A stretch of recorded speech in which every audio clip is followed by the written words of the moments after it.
you. Let's discuss this and more. Joining us, our senior political analyst, Gloria Borger, our own Jack Cafferty, and Steve Hayes, the senior writer for the Weekly Standard. They're all part of the best political team on television.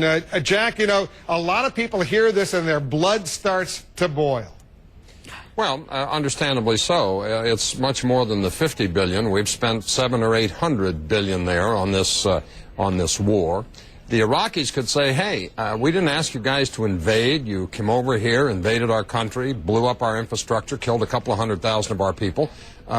Maybe you should pay to fix it. The thing that really gets up my nose is somebody like Carl Levin sitting there expressing this moral outrage. The Democrats in 2006 said, give us the majority in the House and Senate. We will end the war. We will cut off funding for the war. We will bring the troops home.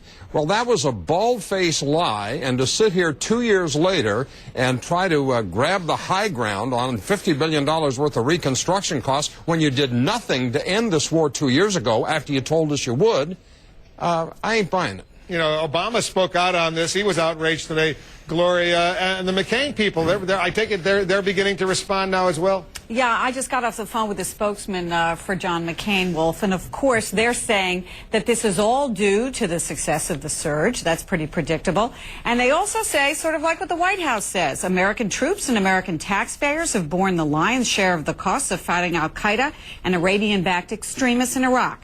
Now it is time for the government of Iraq to take greater responsibility to build on the progress to date, which remains fragile and reversible.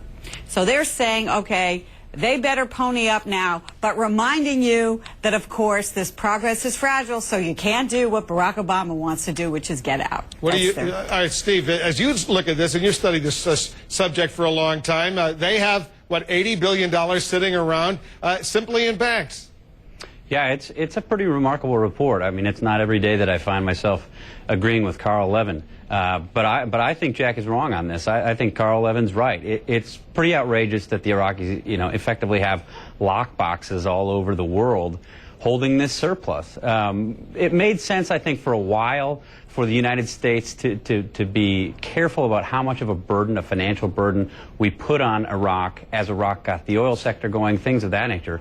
But now you're at a point where the country is stabilized in terms of its violence for the most part, and Iraqis should be contributing more. I don't think you're going to find very many people in Washington who will disagree with the findings of this report or suggest that they shouldn't. We have a $482 billion deficit coming up in this country, so I think we should be reimbursed for years of support. I don't just think they should start ponying up now. I think it needs to be retroactive. Who caused the damage to the infrastructure to begin with?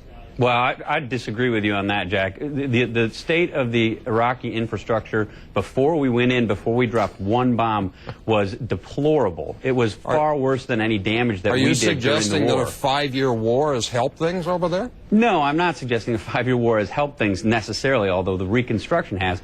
But most of the damage that was done to the Iraqi infrastructure was done well before the U.S. came. And you could complain that the U.S. intelligence community missed a lot of that, didn't know it, whereas journalists who were in country knew about the state of the infrastructure. We really didn't. You know, just like the WMD, right?